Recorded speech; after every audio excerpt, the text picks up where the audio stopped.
Chief Minister to reply, please.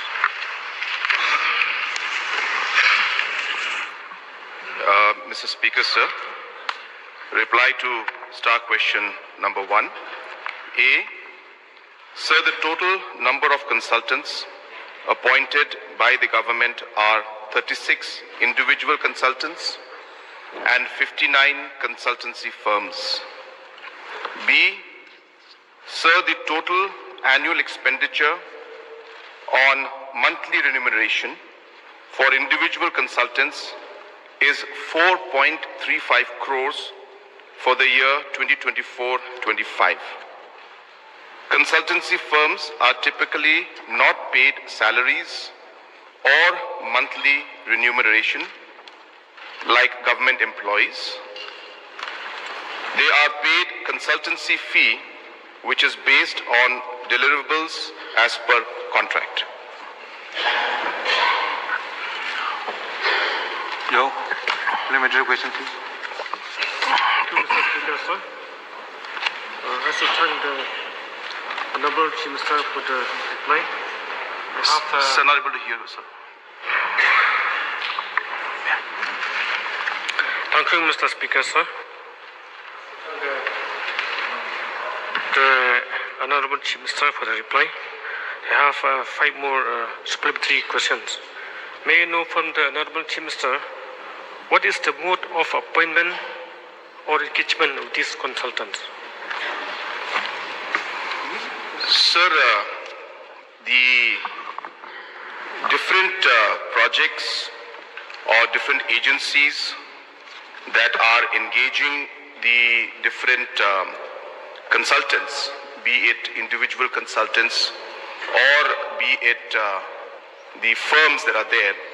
So there are processes where sometimes it is through tendering process where firms come in and they bid together and they apply and based on the different factors of the process, the QCBS system or other factors are put into place based on which the consultants are appointed in terms of the firms and individuals also, sir. There is a recruitment process that takes place where interviews are done, if necessary exams are also done. So there are different processes that are followed and these are all mandatory and required. So therefore these are the methods of the recruitment that is done, sir. So, how many departments require such consultancy? Whether the government officials themselves are not competent to do the job as the consultants are doing? Sir, I must thank the honourable member for asking this question. So this is a very, very important question and I'd like to reply to this to the satisfaction of the honourable member. So number 1, he has mentioned about how many departments there are there.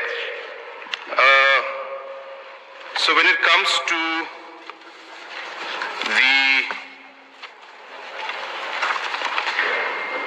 individual consultants, there are 10 departments that are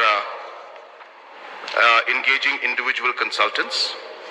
And when it comes to consultancy firms, there are 13 departments that are engaging the consultancy firms. So second part of the question which honourable member has asked is are the officials not competent enough? Sir, everybody is competent and everybody has a role to play. Everybody has a defined area of expertise. When we talk of consultants, a consultant technically is an individual or a firm which has a certain expertise in a certain matter. Now, so when it comes to appointment of these consultancy firms, most, I should say all the externally aided projects, all the externally projects, and a large number of centrally sponsored schemes and projects. So for example, the EAPs, about 12,000 crores worth of EAPs are being implemented. And in terms of large projects like the Smart City project or the recently SORA tourism project awarded by donor ministry. So these processes or these projects or these schemes, they make it mandatory. I use the word mandatory. It is part of the process. It is mandatorily defined by the externally aided agency or the specific central government to appoint consultants. And as I mentioned, sir, consultants are experts who are, in that particular field. Our officials are obviously, sir, very good. They are very efficient, but they are administratively expert. A political leader also may have a certain knowledge of the political aspect. But then when it comes to aspects, for example, so just so that the House knows, the mandate also requires, for example, recently we had just sanctioned 2,500 crores for the second phase of the World Bank MITP. So that required an environmental and social expert in the externally aided project. Now an environmental and social expert has to look at the environment and social impact assessment. That firm or the individual has to see environmental and social management plans. The same firm has to also look into the resettlement and action plans. They have to look at the indigenous people's development plan. They have to look at community consultation and so on and so forth. So these are very highly specialized areas where these requirements are made, and as I said, it is mandatory as per the EAPs as well as a large number of the central schemes. So also I just want to share so that people are also aware that, sir, these are not government jobs. There is a thinking that these are government jobs being taken away into consultants. So these are not government jobs. Government jobs are government jobs. These are the mandated expertise that are required as per the project guidelines being given, which we need to do. Number two, as I said, sir, these are specialized jobs. These are jobs which a normal team in the administration who are expert in administration and bureaucracy, they are not able to look into these aspects, as I said, like the environmental aspect. So the third and most important thing is that in the individual consultants that we have, a large number of those consultants are our own local boys and girls. And therefore, if you look at, not consultants, but like the projects that we get through these consulting agencies, which are then implemented by MBDA or MBMA or any other agency. Yes, sir, they are absolutely qualified. But as I mentioned, sir, earlier, that it's a special expertise that is required for different works that have to be done. Sometimes we need experts and consultants for agriculture-related work. Sometimes we need experts for health-related works. Sometimes we need experts for power department also. Even in areas of education, experts are required. So, sir, when we say consultant, we always think that a consultant is only administrative or a management consultant. That's what we tend to think. But consultants are subject-wise.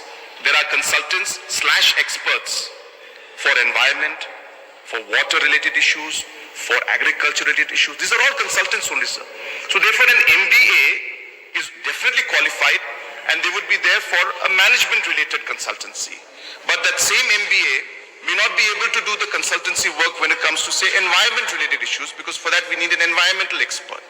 So therefore, if there's an environmental expert, then we definitely take in. Now, just to share with the honorable member, sir, that in the beginning, as we started off, we were building the capacity of the department, of the agencies, and of our people, sir. And it is because of the expertise that we were able to put in that we were able to leverage and get schemes from central government and from the EAPs. Today, sir, we are one of the few states to get the highest number of externally aided projects because of the expertise that we took on board.